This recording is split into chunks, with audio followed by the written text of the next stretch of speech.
C to the O to the D to the Y. This is Cody Hawk, and you're listening to Wrestling with Entertainment. And we are wrestling with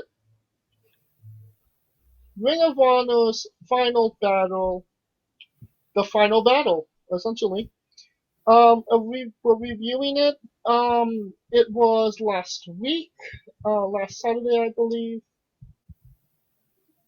Joe, what did you think of the final battle of the final battle? I enjoyed the show, to be honest with you. And for me, the star of the show was Ian Riccaboni because he put over Ring of Honor so much.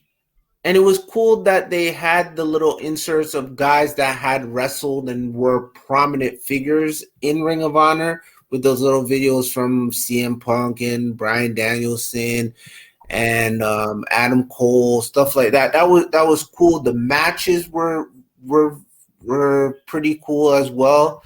And if this is the way that this era of Ring of Honor ends to start the new one in April, it was a great send-off. It wasn't like a goodbye in a sense. It was just like, oh, we'll see you later. Now.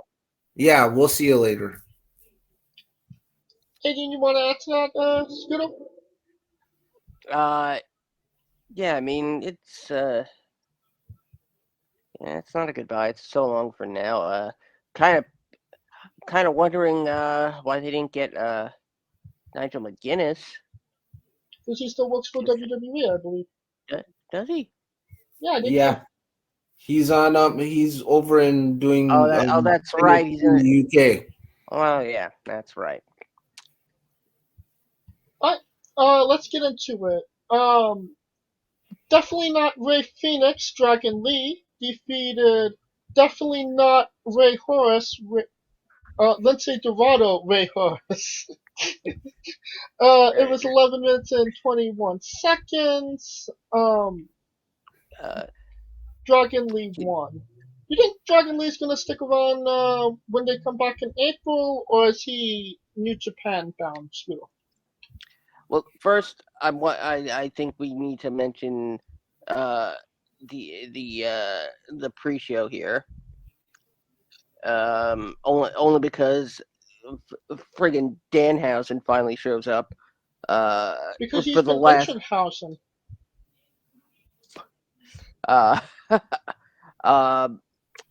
But is Dragon Lee New Japan bound? I don't know. Maybe. I don't know. I can't answer that. Do you want to answer that, Drew? It's a good fit for him. If he goes to New Japan, it would be a good fit. If you want to keep your reps up until you see what Ring of Honor is doing when they return in April, but yeah, it could be a landing spot for him. Sure. We get our first video package of the show. Eddie Edwards said some words about Ring of Honor, which is great. But I mean, Impact Wrestling and Ring of Honor kind of go hand to hand as the little engines that can at this point. So, if they have one of those superstars on their TV, it's not going to hurt Impact Wrestling. No? No. Yeah. Alright, fatal four-way match for the TV Championship. Rhett Titus defeated Dalton Castle. Definitely not the Butcher, Silas Young, and still prestigious Joe Henry in 8 minutes and 30 seconds. Right guy won this match, Rhett Titus. I mean, he's been there forever and never held a singles championship. Drew? Yeah, right guy won the match. He deserved it. 15 years in Ring of Honor, his first singles title on the end of an era show. Sure, perfect guy to win the title. Was it way too long, Scooter? 15 years to wait for a singles title? I mean, if you're really talking about title reigns, I mean, Brock waited 11 years, so I do agree that 15 minutes for a television championship is way too much. Now we got ROH's Pure Championship match. Josh Woods defended the title against Brian Johnson in 12 minutes and 59 seconds. The pandemic era started with the Pure Championship, and now it's the last match for this championship. Should we see more Pure Wrestling if Ring of Honor comes back, Scooter? It's a very slippery slope given the rules associated with the Pure Championship. I would like to see them tweak them to something a little bit more in keeping with the wrestling aesthetic, but I would not be upset if the Pure Championship does not return. Well, Josh Woods was on AEW Dark in the last couple of weeks. Is he AEW? Yeah. Though? Oh, yeah. Josh Woods was also sporting gear that was designed by my friend Joseho. Shout out to him. Does Brian Johnson land anywhere? I mean, the guy could run his mouth like nobody else can. Drew? I mean, his name is Brian Johnson. The best place for Brian Johnson to be to me personally, would be either MLW or Impact Wrestling. All right. Here comes generic Brian Johnson. Fight Without Honor. Shane Taylor defeated Kenny King in 17 minutes and 47 seconds. Great match. Shane Taylor, in my mind, one of the unsung heroes of Ring of Honor, and an underrated talent as well. Joe, what did you think of the match? I enjoyed this match very much. It was very personal. They made the match kind of personal, like their beef between them two. The things that they did in this Fight Without Honor were amazing. And the cool thing at the end with all the black wrestlers getting in the ring and kind of saluting, I don't know if they, on the feed that I saw, they were trying to set it up, but then they cut away to another one of those video packages from a past person in the Ring of Honor. Yeah, they cut to CM Punk, but I ended up seeing the photo on Twitter, and I thought that was a cool touch that these two black athletes that pretty much killed each other for almost 18 minutes to tell an amazing story in the ring, and that to see the guys from Shane Taylor Promotions, to see Caprice Coleman, to see majority of the black wrestlers get in there and give a salute. That was a cool send off to Ring of Honor for a guy that's black that got into Ring of Honor back when the only black wrestler I saw in Ring of Honor was Jay Lethal, to be honest with you. Like I said, Shane Taylor, underrated talent. Do you see him sticking around if they come back in April, or do you see him going somewhere else? That one for me is a tough one. That's a tough one. That's somebody I would want to see come back in Ring of Honor in April, but I know guys gotta eat. Guys gotta get some bread. So, like when you asked Scooter about Dragon Lee, I really can't answer that one, to be honest with you. I would love to see him come back, but I don't know where he lands in the meantime. Scooter, what do you think of Shane Taylor should land?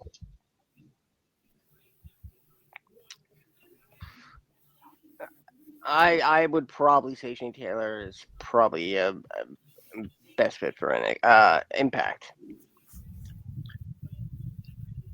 All right. Kenny Omega, no. Kenny King, probably Impact bound. Probably. What? No, AEW bound. Really? AEW? Yeah. Yep. I fully expect Tony to sign him up. What? Next match, Ring of Honor Women's Championship match. Roxy defeated Willow in 18 minutes. In 10 minutes and 18 seconds. Willow is Willow Nightingale, correct? Willow Nightingale, yes. Yes. Not Jeff Hardy. Yeah. No, she's just called Willow in Ring of Honor. She was Willow Nightingale according to everything else I was reading. Yeah. On the show they only called her Willow, and title call said Willow as well. So I don't know.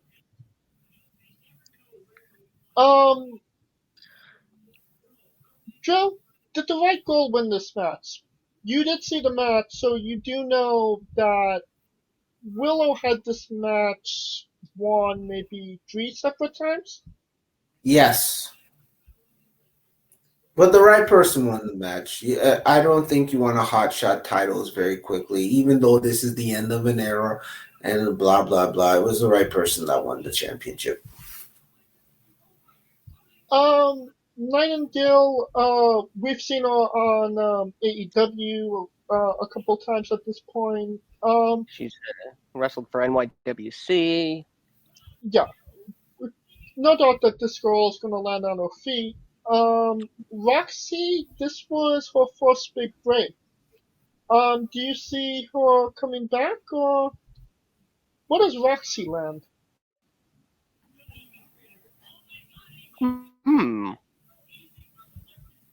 Probably Impact. Because Deonna Purrazzo challenged her after the match? Yeah, most likely, yes. And that was our first big surprise. Deonna Purrazzo came out after the match and challenged Roxy on Ring of Honor television for the Ring of Honor Women's Championship. And, Deonna obviously got her start in Ring of Honor, so that's pretty cool. That brings up another question. So? Would Carrie Silkin allow ROH championships to be defended in this 3-month period in other promotions?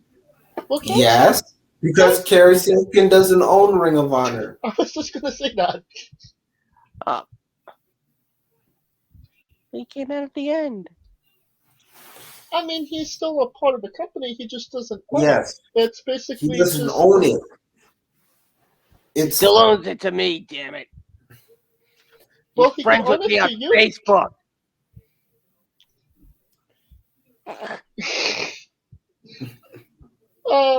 Adam Cole was the next one we got a cameo from. I was sure that they were asked, and we didn't get these off of Ring of Honor didn't buy these off of Cameo.com.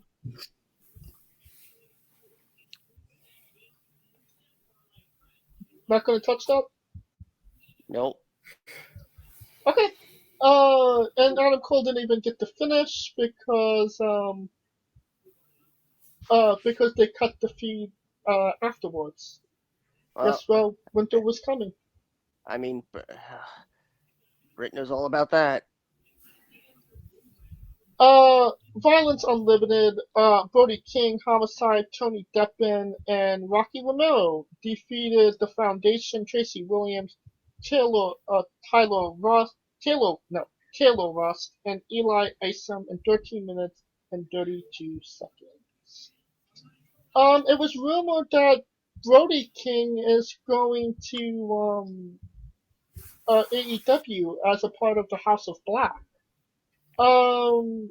Even though he's been a staple member of New Japan Strong for the last maybe year and a half.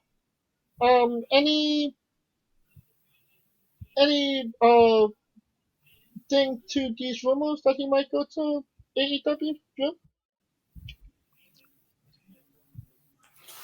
I'm to be honest with you, that's the best place to put him. Because if he's going in the House of Black, that gives Malachi Black some big muscle, which he doesn't need though. That like he's already so over with his entrance and the music and what he does. And his I don't think he. nothing. Sorry? And his spit that does nothing. Yeah, like I don't see why Brody King going there would fit, because that's another big guy. Because you know what I've noticed in AEW too is that we haven't seen Lance Archer in weeks. Weeks? Talk about months. Or yeah. So you're gonna bring in another big guy that kind of works the same way like Lance Archer does, to be in a faction with a guy that's already over doing stuff on his own. It's the Tony Khan booking. That's just booked for myself. See, I wonder if I wonder if Lance is taking some time Maybe. to That's right, remember, right?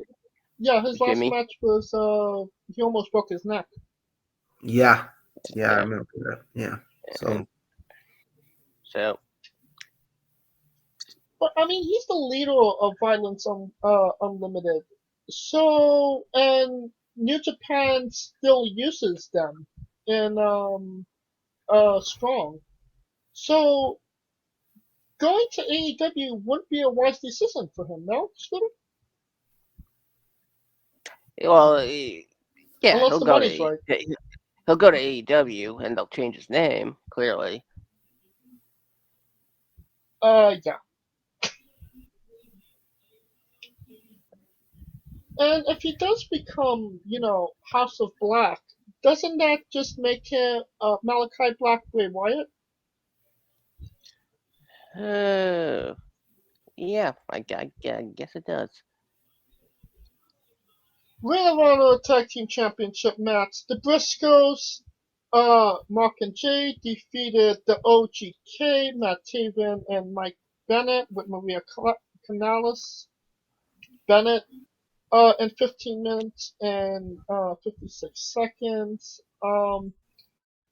Nobody more associated with Ring of Honor than the Briscoes, no?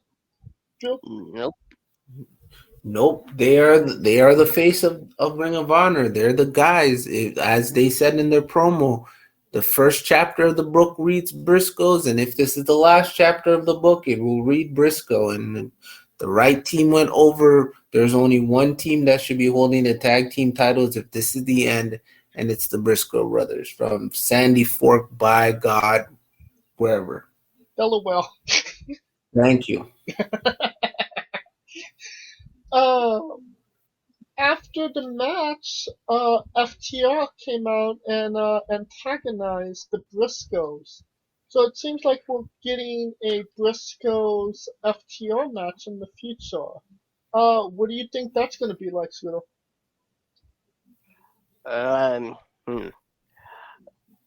Will the Briscoes be able to win more teeth? That's gonna be just very, very interesting because of the dynamics of the teams. I might even dare to say it's one of the potential dream tag matches. Oh, without a doubt. I mean, the team that not just defines Ring of Honor, but also hardcore. Oh yeah. Wrestling against the team that's no flips, just fists. What do you see this match happening though? Is it an AEW match? Is it a Triple A match? Is it GCW? I was gonna say it happens in a promotion that neither are associated with. So it's gonna NXT. happen in Limitless. No. Oh, Limitless. What?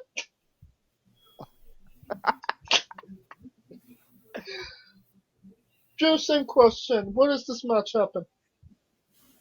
Yeah, it's not gonna happen in AEW. I think GCW, to be honest with you, where you can go full out hardcore style if you wanted to. But if they wanted to put it on television, it'll end up being on a AEW Dynamite or Rampage or maybe an AEW pay-per-view. But I just think, personally speaking, don't hotshot matches so quickly. Like, the angle was shot last weekend. Like, for instance, have the Briscoes run in on FTR one time on a Dynamite. Like stuff like that. Like, build it up so that when we get to the match, we're actually interested in the match. When you're just gonna say, "Hey, they're gonna have a match," it's kind of like, where's the story? Why did FTR come to Final Battle to antagonize the guys that are pretty much the standard bearers in Ring of Honor when it comes to tag teams? Why did they do that? Like, there needs to be reason behind everything that you do, especially when you're trying to tell a story. So don't just throw the match out there and then, see, we had this dream match, and then it's cold. You know what I mean? Yeah, I got what you. That brings us to our main event.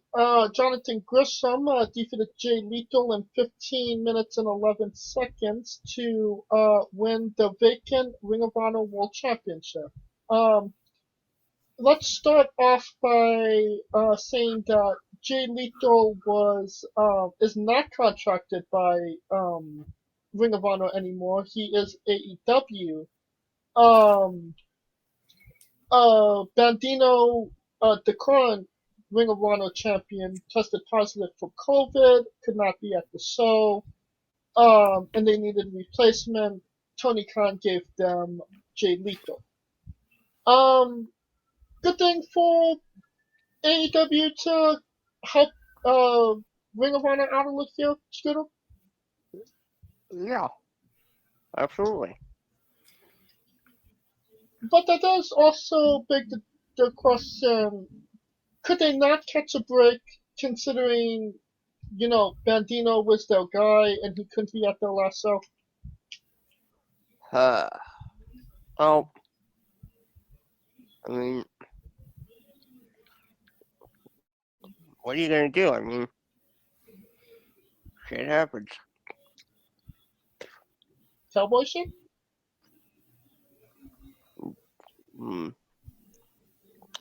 Well, I guess, yeah. Well, no, banditos are not Spanish cowboys, so no cowboy shit. Okay. Drew, perfect way to end Ring of Honor. Right guy won? The right guy did win, because, and I'm you know what I was happy about? That they brought back the original Ring of Honor World title. I think that was their best design. All the other ones that they've been trotting out there last, minus the one that Bandino has, I think going back to the classic belt. And if you're coming back, come back with the classic belt with a new guy, with Jonathan Gresham being the standard bearer and the flag carrier of Ring of Honor, I'm okay with everything, how the show ended and how the locker room came out there to watch the end of the match. It pretty much wrapped up the night in a nice bow and said, "We'll see you later," in the way that it did.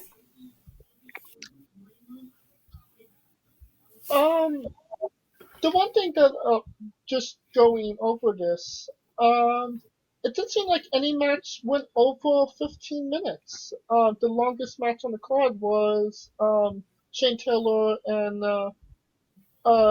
Kenny King.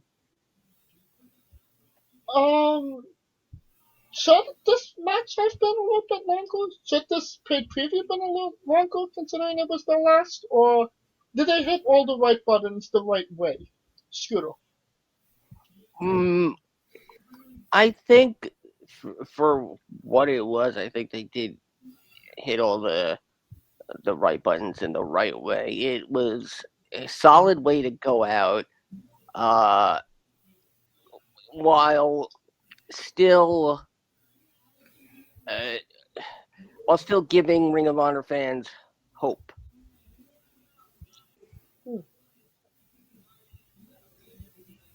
Alright.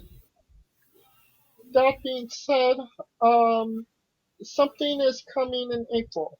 It's definitely not winter though. Do we get Ring of Honor 2.0? Do we get Ring of 1.5. Honor Dynamite? Do we get Ring of Honor at all in April? Drew? Oh man, that's a tough one. As a fan of Ring of Honor for a long time, I would say from maybe when it started, it's a tough question to answer because it's what St. Clair Broadcasting wants to do with this entity that they owned. Right. Like, it's what they decide. Do they continue footing the bill for Ring of Honor? Do they sell it? Like, there's so many. Does Tony Khan buy it and Ring of Honor becomes his version of NXT? It's so many different places you can go. So I'm at that point now as a fan. I'm at wait and see. If it comes back, great. If it's sold, great. If this was the end, as CM Punk said in his video, don't be sad that it's gone. Just be happy that it was here.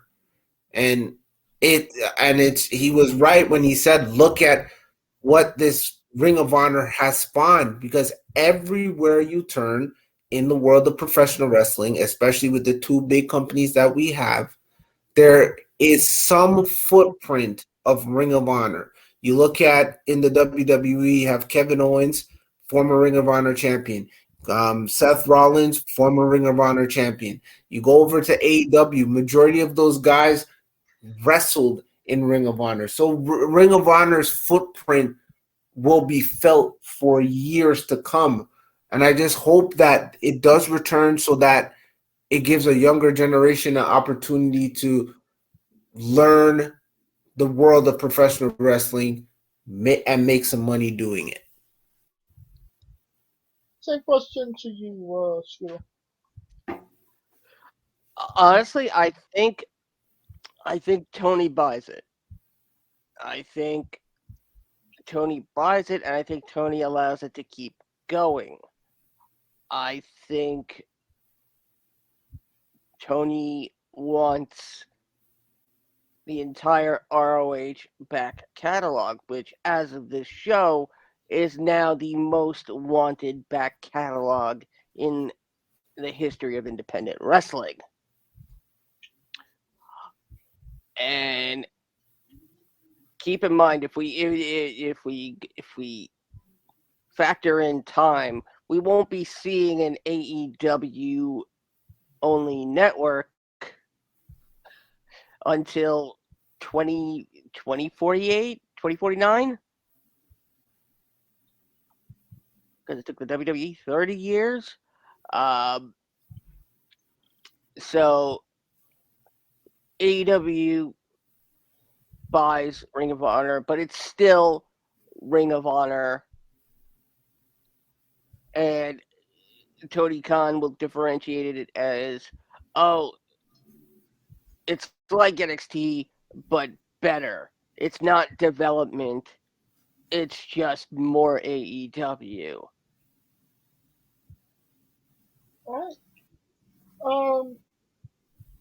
And I hope that it's not a new version of NXT 2.0, because we all know that 2.0 is not working. So why would it work for Ring of Honor? They need to go to NXT version 10. That being said, I do hope this isn't the last we heard of Ring of Honor, and hopefully we'll get some new matches, new faces, new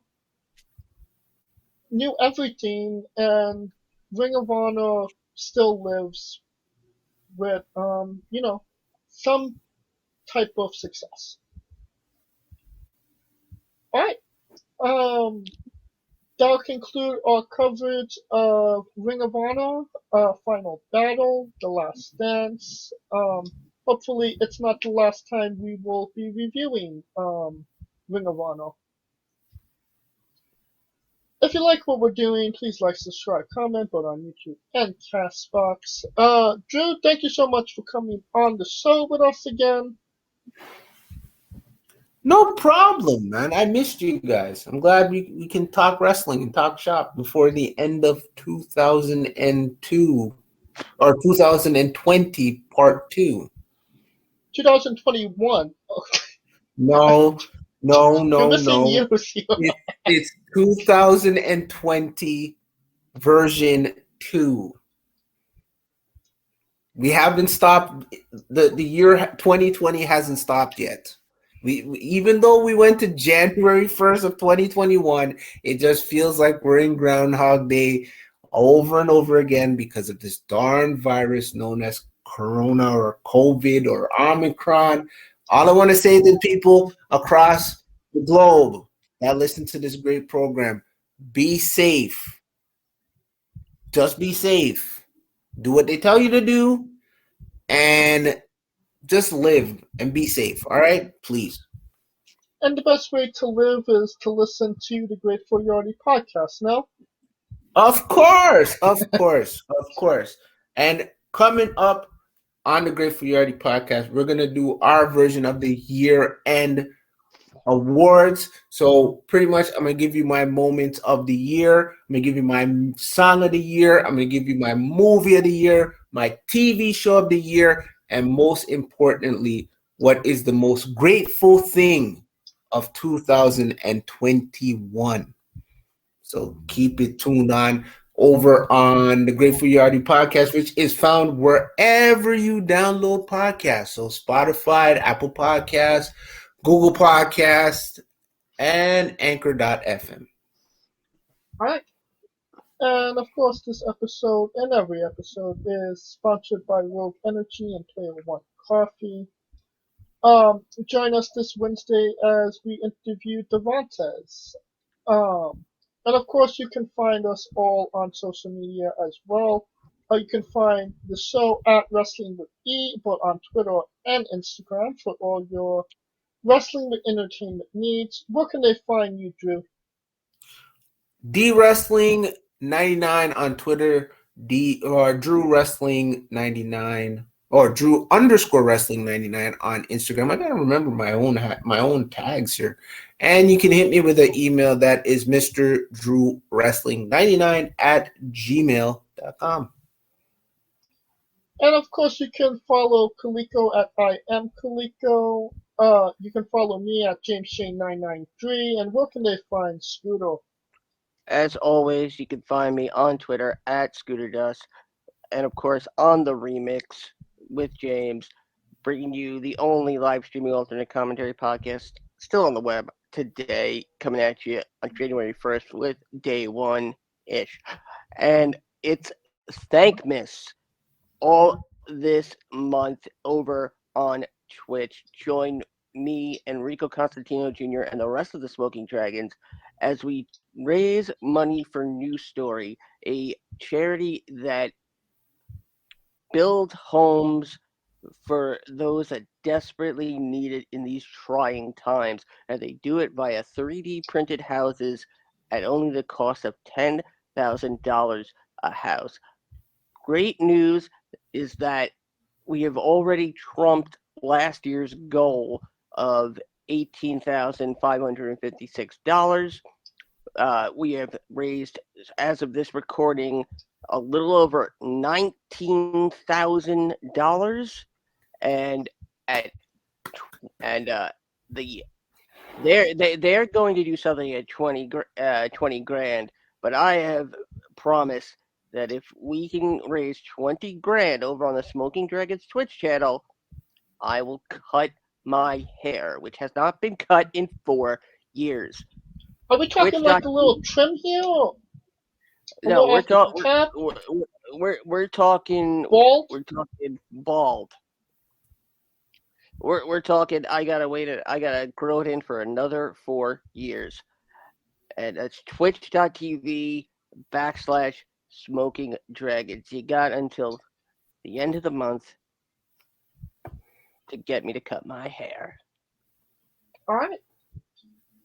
For our special guest, Drew, Gr8ful Yardy, Scooter Dust, I'm James Shea, and this has been Wrestling with Entertainment.